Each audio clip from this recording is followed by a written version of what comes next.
Kita ini kan bukan superhero ya, kayak Superman gitu, berani, enggak juga. Kita takut, kita lari kan kita takut gitu. Dan problemnya adalah kan kita yakin kita benar ya. Tapi dulu 98 kepikiran enggak. Anda dengan saya Bung Budiman angkatan 98, kita melawan pemerintahan Soeharto, nggak ada peduli. Ini kan sama-sama mantan aktivis 98 juga kan. Bedanya Pak Fahri di MPR, Pak Budiman ditangkap. Persis tuh jenderal yang nangkep saya ngomong kayak gitu. Gimana Budiman? Mau ketangkap? Begini ya, kalau untuk ini nggak perlu diperiksa, saya masuk penjara lah, biar orang puas gitu. Sekarang juga saya sebagai anggota DPR, saya melawan pemerintahan untuk meluruskan nalar publik dalam cara kita bernegara, itu saja kok gitu. Dan kadang-kala kita cara mengingatkan pemerintah ini penting loh, ini bener loh, ini harus dilakukan dan sebagainya. Itu dengan kritik. Tinggal bagaimana materi kritiknya kan. Banyak inkonsistensi dalam waktu 1 minggu ini dari pernyataan seorang Fahri Hamzah. Karena apa yang disampaikan oleh Fahri dan juga pembicara-pembicara sebelumnya, saya menangkap bahwa ada sekelompok orang yang sudah bermain api, bukan cuma membakar dirinya, tapi juga nyaris membakar rumah Indonesia. Tiba-tiba kita menarik itu dalam satu pertempuran yang maya begitu ya, dan kita dramatisir ini seperti ada Bratayuda begitu. Saya terus terang, saya nggak ada dendam sama Bung Budiman ya, saya nggak pernah juga bertengkar apapun dengan dia. Begini Bung Fahri, kita tidak pernah melihat pertarungan politik demokratis itu sebagai sebuah perang. Bahkan kita dipaksa untuk memperlakukan ini sebagai perang.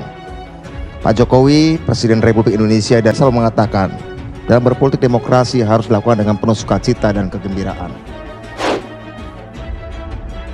Jangan dikembangkan ke tempat yang lain yang menyebabkan kita menjadikan ini sebagai soal bertengkar, dan ujungnya adalah publik tidak terlayani gitu loh.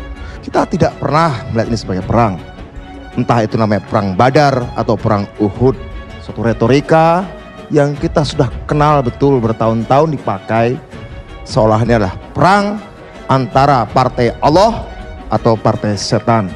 Tidak pernah kita melihat pertarungan demokrasi ini sebagai pertarungan antara kekuatan iblis melawan kekuatan malaikat. Tidak, ini pertarungan antara manusia yang waras. Saya dulu dengan teman-teman membuat koalisi namanya KMP. Kemudian teman-teman membuat koalisi Indonesia Hebat. Saya membayangkan akan ada pertarungan ide-ide antara dua pihak, memberikan arah tentang bagaimana pemerintahan ini ke depan. Kan itu tidak terjadi. Kalau Bung Fahri mengatakan berseru tentang perlunya pertarungan narasi, kami dari dulu menawarkan pertarungan narasi.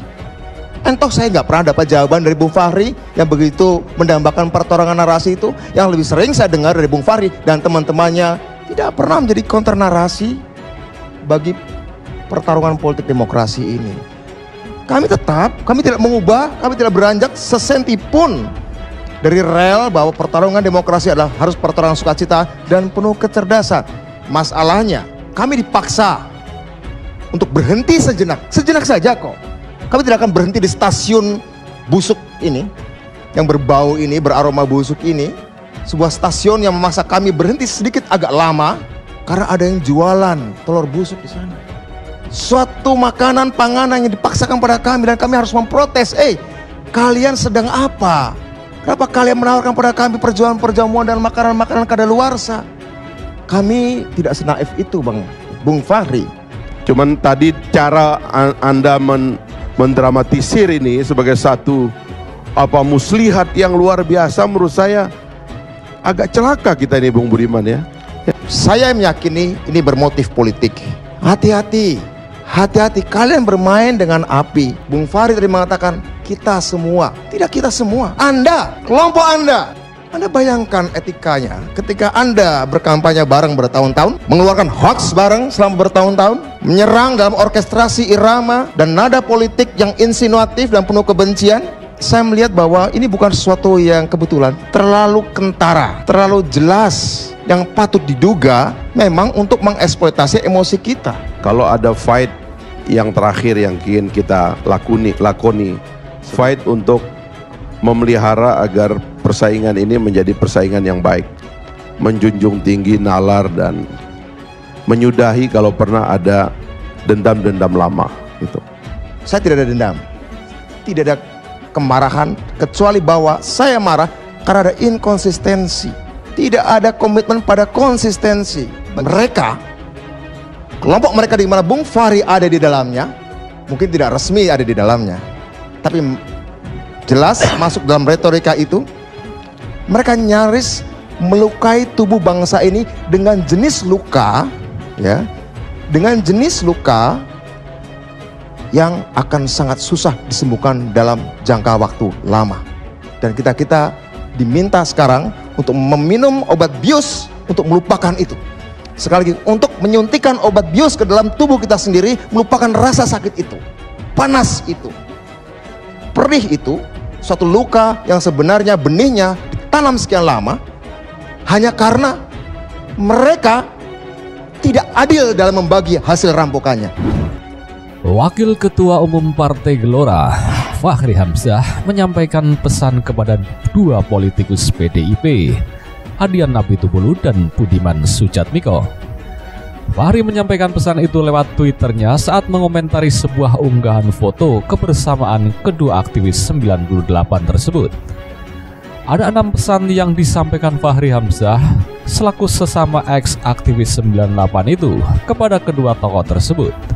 Pesanku pada generasiku, jangan biarkan kebebasan terancam, jangan biarkan rakyat sakit dan menderita, jangan biarkan penguasa menganiaya, jangan biarkan pengusaha mengatur negara, jangan jadi corong penguasa. Bantu dan lindungi mahasiswa dan oposisi. Tweet Fachri Hamzah dikutip melalui akun Twitternya pada Minggu 8 Mei 2022. Cuitan itu langsung dibalas Adian Apitupulu dengan jelas, seolah memberikan pukulan telak pada Fachri Hamzah. Terima kasih Fachri Hamzah yang telah memberi pesan pada generasinya. Saya tidak tahu pesan itu untuk orang-orang segenerasi Fachri Hamzah atau hanya untuk saya dan Budiman Sujatmiko. Sebab foto yang ada dalam tweetnya hanya foto saya dan Budiman, bukan foto orang banyak.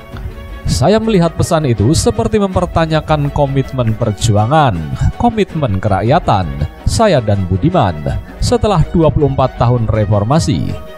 Jika demikian, izinkan saya menjawab dengan sedikit berbagi cerita kepada Fachri. Teringat ketika saya dan kawan-kawan tersisa yang masih di jalan pada tahun 1999, Fachri sudah menjadi staf ahli MPR.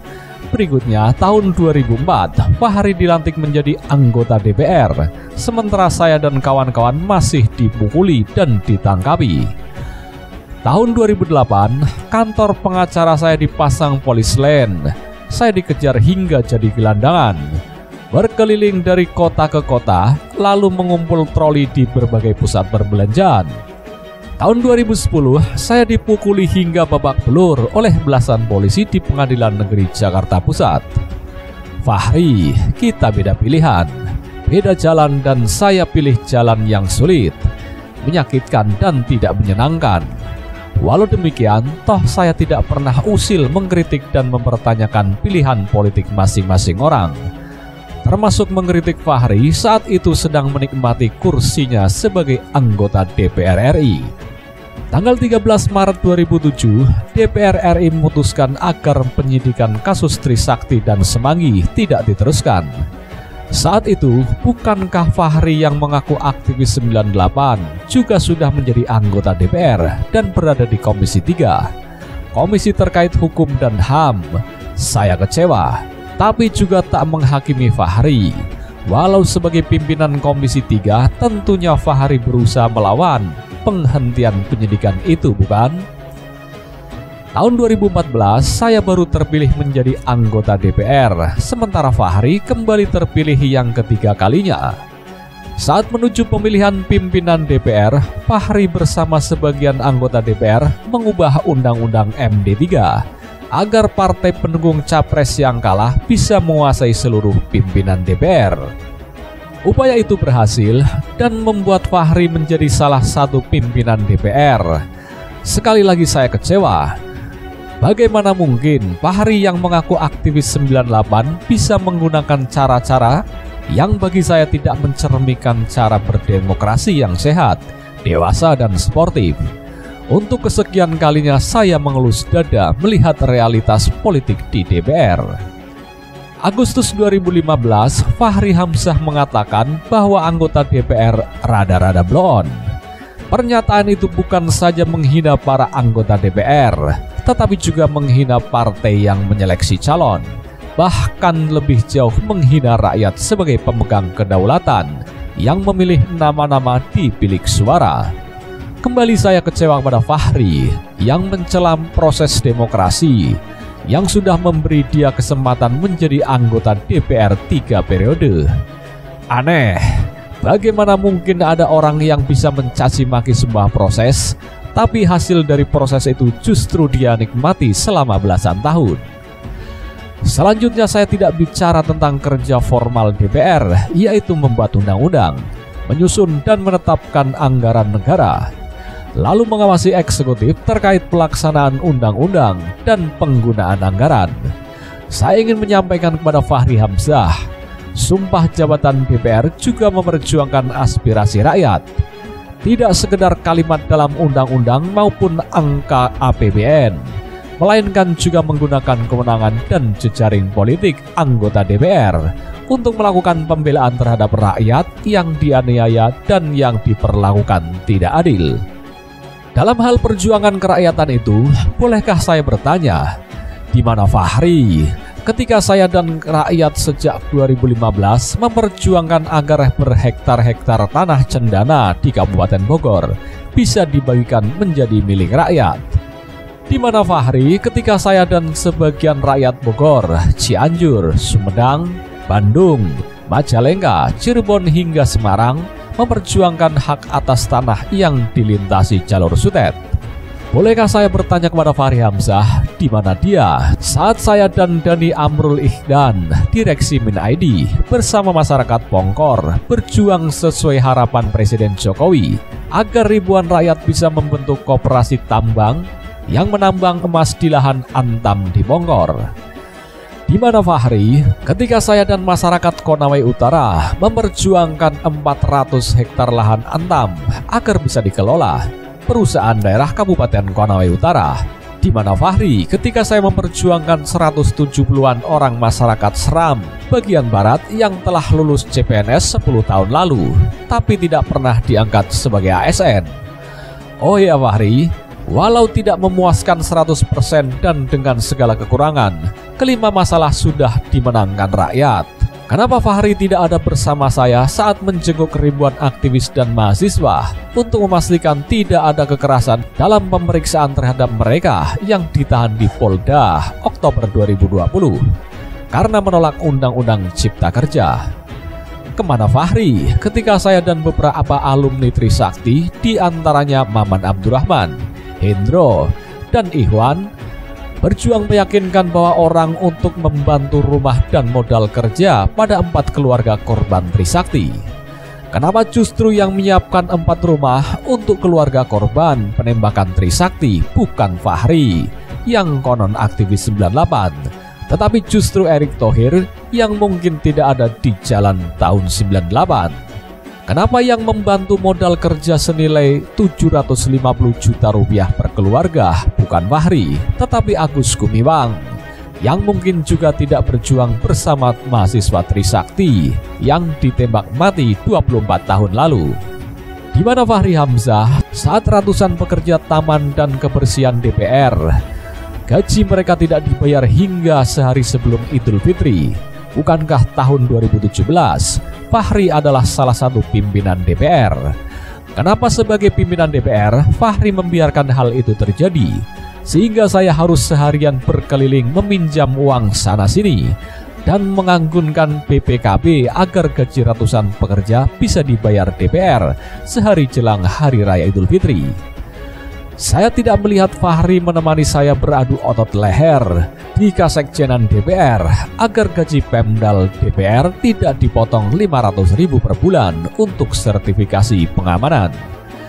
Apakah Fahri sebagai pimpinan DPR tidak tahu jika upah Pamdal dipotong 500.000 sama saja mengubur mimpi sekolah anak-anak Pamdal? Bukankah sebagai pimpinan DPR Fahri bisa mencegah pemotongan itu? Di mana Fahri ketika tahun 2014 saya harus ke Lembaga Pemasyarakatan Sulawesi Tengah, lalu kembali ke Jakarta untuk meyakinkan Presiden Jokowi agar membebaskan Eva Susanti Bande, salah satu aktivis 98 yang tahun 2013 divonis 4 tahun penjara karena memperjuangkan petani sawit di Sulteng. Di mana Fahri Hamzah ketika saya dan aktivis 98 lainnya bolak-balik berkali-kali meyakinkan Presiden Jokowi agar menggunakan kewenangannya untuk membebaskan puluhan tahanan politik Papua. Banyak dan teramat banyak cerita yang bisa saya sampaikan. Maaf jika semua itu saya uraikan, bukan bermaksud memegahkan dan menyombongkan diri. Melalui jawaban ini, saya hanya mencoba mengingatkan Fahri Hamzah untuk tidak saling menghakimi dan mempertanyakan pemilihan jalan perjuangan masing-masing. Saya hanya ingin mengingatkan Fahri Hamzah, ada waktu di mana kita bicara, tetapi ada juga banyak waktu di mana kita bekerja tanpa suara. Karena seringkali sebuah perbuatan lebih berarti dari sejuta ucapan. Akhir kata, saya mau mengingatkan Fahri, tepat 24 tahun lalu, 4 kawan kita dari Trisakti sedang meregang nyawa. Tubuh mereka berlumuran darah, menahan sakit lalu meninggal karena ditembak. Dengan gugurnya mereka, lahirlah kebebasan yang kita rasakan hari ini. Lahirlah partai-partai politik. Lahirlah serikat-serikat buruh, lahirlah kebebasan media, lahirlah presiden, gubernur, bupati, dan anggota DPR yang dipilih langsung oleh rakyat, lahirlah Mahkamah Konstitusi, KPK, lahirlah pemisahan Polri dan TNI, dan banyak lagi. Salam reformasi, merdeka. Adian Napitupulu, anggota DPR RI, Sekjen Bena 98.